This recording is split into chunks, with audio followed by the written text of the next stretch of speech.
Hello, everybody. My name is Afro X. You might not know who I am yet if you're just watching this for the first time. I am an aficionado on all things anime, manga, and Japanese culture. So you can rest easy knowing that someone who knows what they're talking about is giving you the best information on the current One Piece manga. Anyways, my channel is all about anime. I do AMVs, I do skits, informational videos, stuff like that. So if you're interested in anime in any way, this is the place for you. Like, don't click off. Um, hey, one of my main people here, we got Trix up in the house. Hey, Trix. Um, So today let's get right into the meat and potatoes of everything. Because this is gonna be a short one. Today we are talking about One Piece chapter 1042. If you haven't read the new chapter, I encourage you to go ahead and read that since I will not be showing any of the scans on camera. Since it is against copyright to do so. Um, Anyways, I will be leaving a link to the chapter in the description. I actually read my manga on mangareader.com. And so I will leave that link in the description. And that will be, it's not currently in there, but it will be in there probably a half hour after this live is done. Um, so all that out of the way, let's get started. So, One Piece chapter 1042, titled Winners Don't Need Rationalizations. What we start off with is we start off with the cover story, and last week Yanji and Niji were getting punched by Pudding for bullying Sanji as a kid. And I kind of explained to you who they all were last week. Um, but now the book has been closed that they're in, so they are fully locked in that book. And Charlotte Oven is carrying them apparently to Whole Cake Island through one of Brulee's mirrors.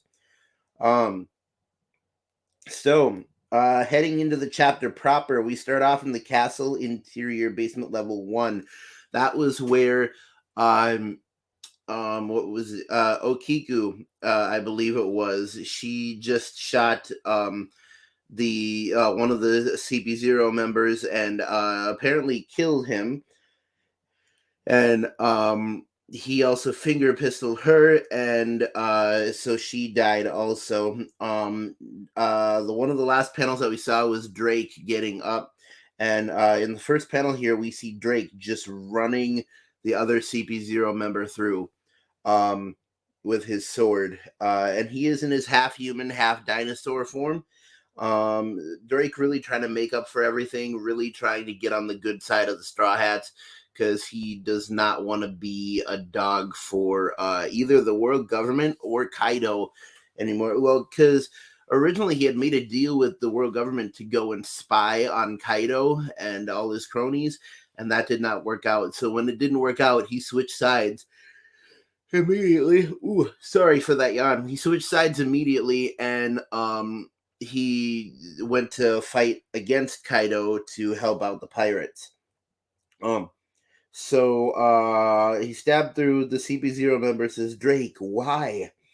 And Drake says, this is me enacting my own justice. And the CP0 member says, I envy you.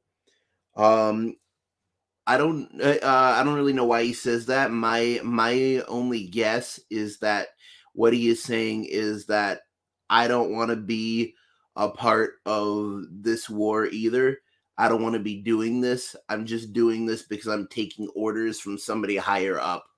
Um, but all of a sudden, the CV0 member disappears, and he just straight up finger pistols Drake. So it's very possible that Drake just gone right now.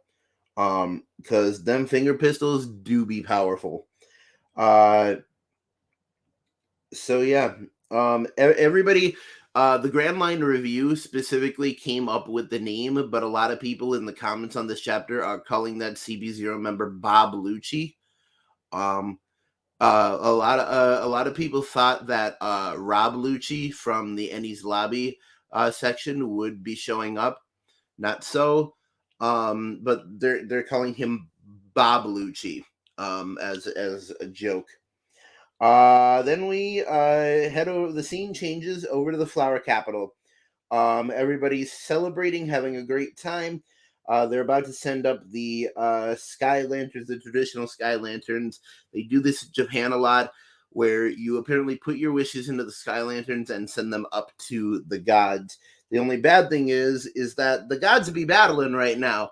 And if they send these paper lanterns up, everybody in the capital is going to see this giant island like floating over, and was it? They're gonna see everything happening. So this just be crazy. So back on the Onigashima roof, Luffy's still laying into Kaido like really, really hard. Um, and we got some good shots of him fighting.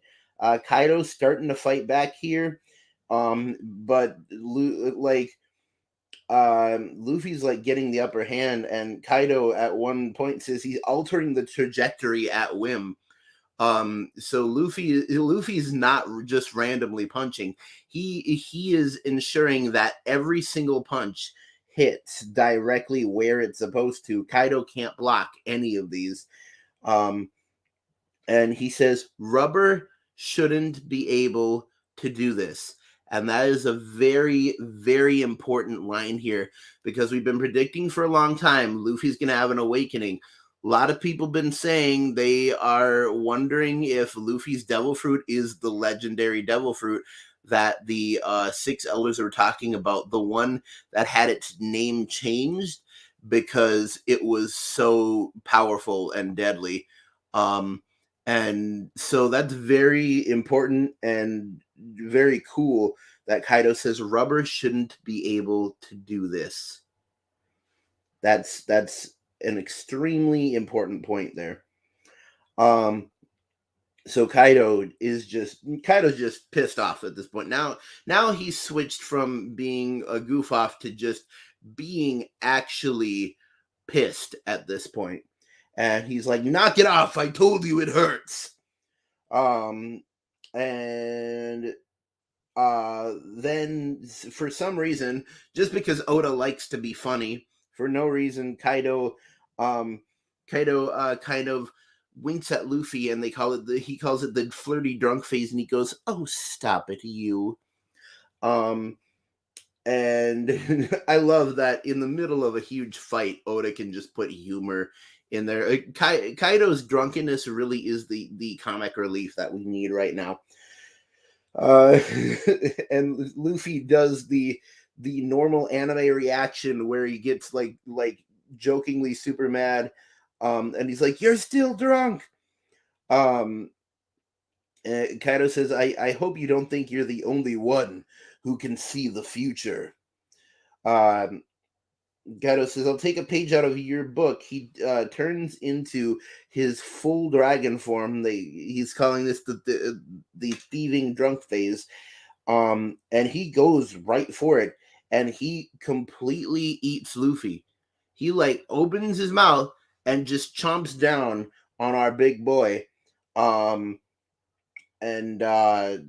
dude, so he brings him super high up into the sky. Luffy's like, yo, let me out.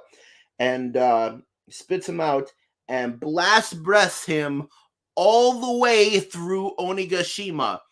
All the way through every level, through the floor that Big Mom fell out of. And like direct path all the way through Onigashima. But our boy not going down. Like this is like super fire laser beam breath, and our boy not going down.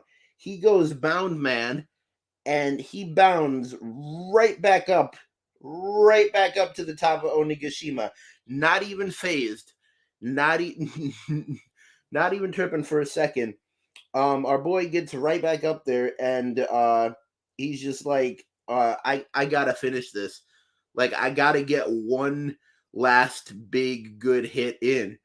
Um, so he fires up, and he lets go with Supreme Kong Gun, which in the notes it says um the gun can be read as over, and the kanji for supreme for the supreme is conquerors haki, can be read also as conquerors haki. So really, what he is firing with here is conquerors haki over. um and I think that's super cool. So it's a conquerors haki King Kong gun. Although Conqueror's Haki King Kong Gun is extremely difficult to say, and I suppose that's why they went with Supreme Kong Gun. So he just lets loose with this, um, and like everybody thinks that's the end of it. Um, before all this, while he's gearing up to do the punch, they're talking about Wano and stuff, and Kaido still is just super callous about Wano. He's just like, the people of Wano are a bunch of losers who don't know how to accept their own failures, and they're just pawns to be used. Um, which is absolutely awful. Um, so, uh, so then we move on, and so Kaido takes this punch. He takes the Supreme Kong Gun, and he tanks it. He straight up tanks Luffy's most powerful attack. And comes back with Roaring Thunder Bagua, which looks like him actually jumping up in the air, lightning striking his club, and then him bringing it down on Luffy. And Luffy gets hit hard, like like he gets hit so hard that the air in his body almost starts coming out, and he actually has to stop it from coming out, or else he'll lose his gear fourth phase. um and that's when things get crazy, because Kaido hits the homicidal drunk phase, and this is the point where Kaido at this point has completely lost his mind. He has lost all cognitive function, and his only prime directive is to just murder everything. Um so Luffy's like, I Luffy's like, get yourself together, boy. We got to do this. He's like, I got one more shot left in me. I got one more shot. We are gonna take this home. He's like, if I don't, he says, if I don't, or if this isn't enough, I'll lose. So Luffy's like, I got to do this. Like, I got to take him down with one more shot. Um, so they both like square up to do the hit, and all of a sudden that CP0 dude who just ended Drake shows up out of nowhere, pulls off Iron Body, probably to miss getting hit, and Luffy gets distracted for half a second. And isn't that Luffy all the time?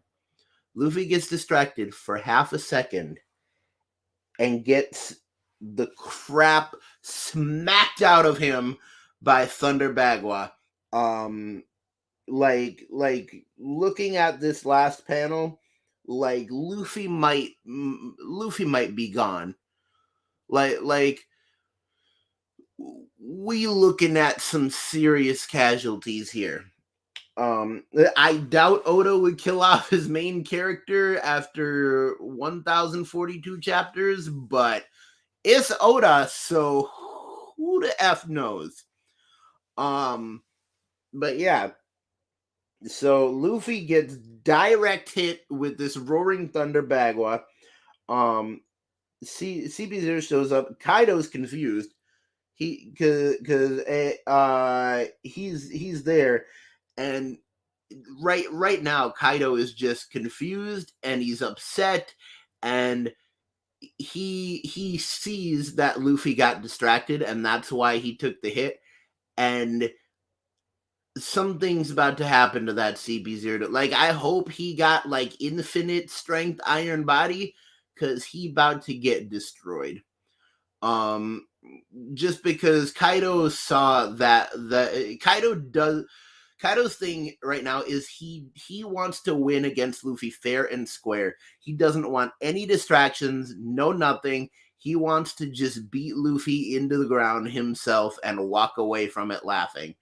And the fact that somebody showed up and took his win from him, took the win, Kaido is not going to be happy.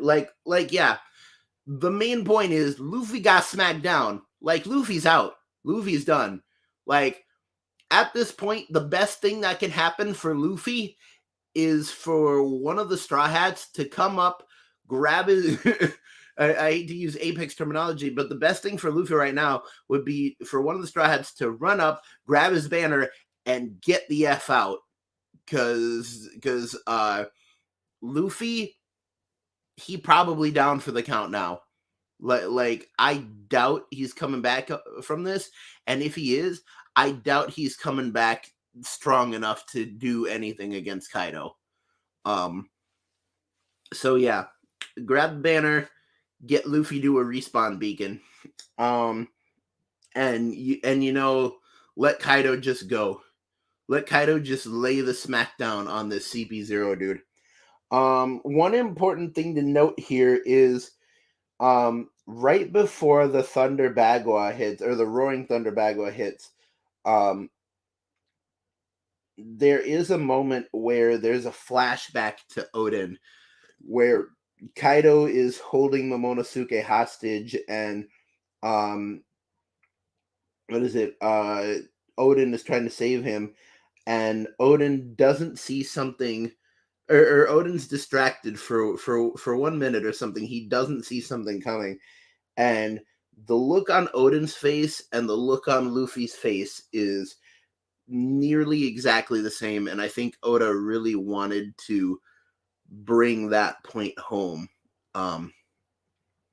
So that's important. Now, that's the end of the chapter. Here's my thoughts on it. Here's some insight. In the last panel, we have the CP0 guy. We don't really know his name yet, but it says a rush of emotions. A rush of emotions.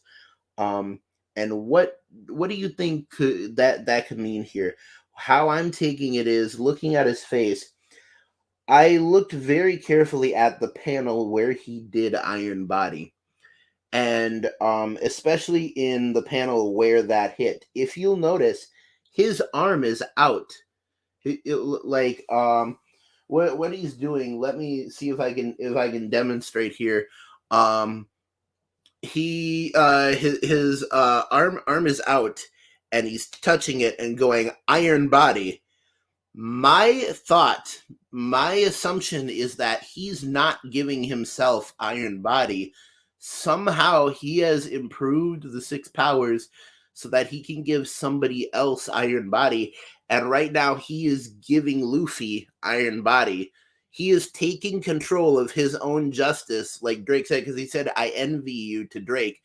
And he's taking control of his own justice, and he's not capturing Luffy. He is helping Luffy in this fight, and he's giving Luffy Iron Body. So we see Luffy getting hit by this, but there is a slight chance that Luffy might be completely fine, because he might have like the best armor in the One Piece universe currently. Like, besides, well, no, he would, because his whole body is covered in Busoshoku Haki, which is the color of armament. Haki, and then he's also getting Iron Body. So Luffy could probably take a nuke at this point if this is true. If this is true, Luffy can probably tank a nuke at this point. Um, but as we can see, and I think maybe CP0 has black gloves or something, but that also might be Busoshock Haki on his hand. But he has his hand out like that, which makes me think and really hope that this CP0 guy is having a change of heart, and he's doing his own justice now. He knows that Luffy is in the right, and so he is. My thought is he's giving Luffy Iron Body right now, which would be absolutely amazing if that is what is happening. So, anyways, that's my review of One Piece chapter 1042. Hope you liked it. I will be back next week. It doesn't look like there's a break, so I will be back next week to talk about One Piece chapter 1043. Anyways, oh, excuse me. Pretty soon I'm gonna start doing edited videos again. You can go back, watch my old ones. But every Tuesday I do a live stream on this channel at 2 in the afternoon, 2 p.m. That is Central Time in the United States. So if you want to watch that, that's called Anime Legends. That's amazing. It has so many good segments. I talk about one new anime or one new Japanese culture concept every week. You can check that out, and that would be absolutely amazing. We have a Patreon. We have a t-shirt. You can check that out in I believe the about section of the channel.